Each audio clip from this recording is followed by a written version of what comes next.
All right. Hey there, Matt here, and welcome to the show today. And the question we're going to be talking about is simply, are you your own worst enemy when it comes to OCD and anxiety or other parts of your life? And so, before we dive in, just really if you could help me and the show out by liking and subscribing and leaving a review on iTunes or Spotify. It just really helps the show. It helps the algorithm, it helps get this to more people. Please take just a few moments to do that. Secondly, if you're looking for help with OCD and anxiety recovery, we have some links right down in the notes. We have our book that you can get started with. We have our program, Taking Back Control, which again is a 12-week program. So you're welcome to apply as well. So we have links in the notes, and you can head over to restoredminds.com to get more information. So let's go ahead and dive in to the question today. Are you your own worst enemy when it comes to OCD and anxiety recovery? So this, I'm going to read this quote here, um, and it's by Khalil Gibran. I believe I'm saying that correctly. And the quote reads, "And God said, 'Love your enemy.' And I obeyed him, and I loved myself." And I was thinking about that, and I saw this in a sermon this weekend, and I just like sat and kind of was like pondering that, right? Because most of us would never see ourselves as our own enemy. And when it talks, when you hear words like "love your enemy," it's like that's a pretty powerful and pretty radical statement. But when you think about it, right, and you just kind of take a step back from the emotion that you might feel when you read that statement or when you hear that statement, right, the defensiveness, the reactiveness, but you start thinking about it, and you're like, okay, like, why does OCD and anxiety exist in the first place? What happens, and like we talked about this loop, right? So if you're not familiar with this, what I'm talking about here, like this is part of a series, so please start at the beginning of the series, because it will provide the context for everything. But we're talking about OCD and anxiety being a loop problem. That loop needs, again, the thoughts, the feelings, the behaviors, and the relief, and that loop just spins. And the more we feed the loop through behaviors, the more thoughts happen, the more feelings happen, and it becomes self-perpetuating. So when you look at this and you start saying like, okay, like I need to love if I'm my own worst enemy, and like loving myself, what does that look like? Well, when you think about it, the reason we do compulsions and safety behaviors in the first place is, yes, like we feel fear and we feel a lot of anxiety. But at the end of the day, beyond that, we also feel that feeling that is unacceptable. And we reject it, right? We proclaim it as something that we're not supposed to feel, not allowed to feel, and that we're bad for feeling that. And there's a lot of self-judgment for these experiences. I shouldn't have these intrusive thoughts pop in my head. I shouldn't have these energetic experiences, called fear or anxiety or even depression, right? Sadness, grief, guilt, shame. And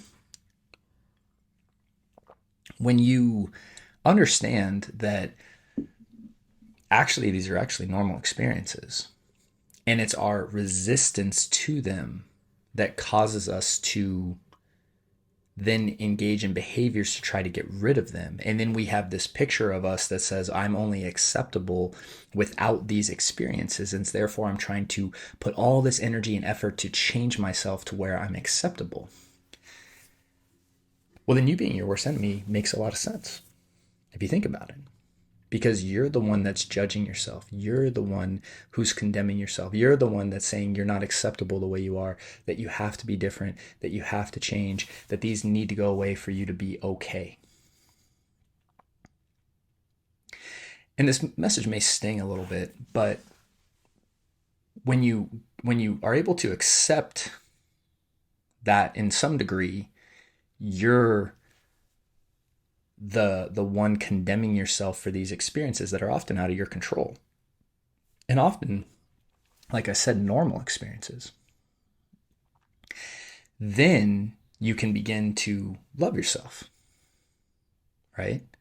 And practice self-love as opposed to self-rejection. And then you start asking yourself, okay, well, what does it look like to love myself? Right? What does it look like to love myself?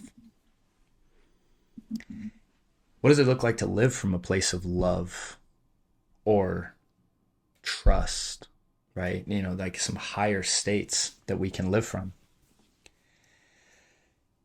And this is a question just to sit and ponder for a second. I'm not going to tell you that I have the answer for you, right? Because that's something that ultimately you have to sit and kind of be with and ask yourself what that means for yourself. But like, what if you could allow yourself to feel how you feel? Like that's probably the first step of self-acceptance and self-love, is just saying like, I'm going to allow myself to be exactly as I am right now. I'm not going to set any kind of I need to be this way check boxes, right? Whatever that is. Like, I'm going to allow myself to be here right now, like this, feeling this, experiencing this. Just be here right now, this moment. And this is one of the benefits of something like a practice of meditation, is just sitting with yourself. Like, this is probably one of the most difficult things for most people in our world today, is just to sit with themselves. I would venture to bet that if I set up some kind of live in-person event and the only activity that we did was just say, hey, I just want you to sit and be and feel exactly what you're feeling, without judgment, without condemnation, and just allow these energies to be there, would be an incredibly healing event for most people. I mean, because that's really in many ways how simple healing is, and recovery is. It's actually the willingness to just sit with fear, to sit with an emotion that we don't like, to allow thoughts to pop into the mind and to create distance from them, just let them be. Because when we talk about ERP, we're talking about the removing of safety behaviors. And in many ways, what that really is saying is don't do anything. Don't do anything to try to change them. Don't do anything to try to get rid of them. Now, I know it's not that simple. And that's why we have like a process like the AAA response, because the mind likes to feel like it is doing something. But all our safety behaviors are a form of self-rejection, a form of self-condemnation, right? Saying, I'm not allowed to feel this. I don't want this experience. I'm going to change it. And when you come back to the original quote, I just want to read it correctly again, so I'm going to pull it up here. And it says, and again, and God said, love your enemy, and I obeyed him and loved myself. And the question to just sit with today, anyway, is how am I my own worst enemy? What do I do?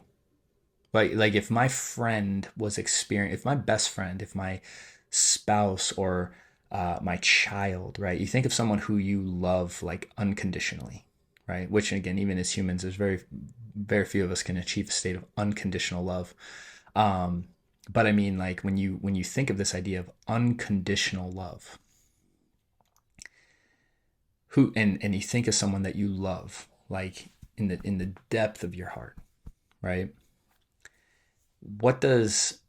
If they were experiencing what you were experiencing, what would loving that person look like? Like, what would that look like?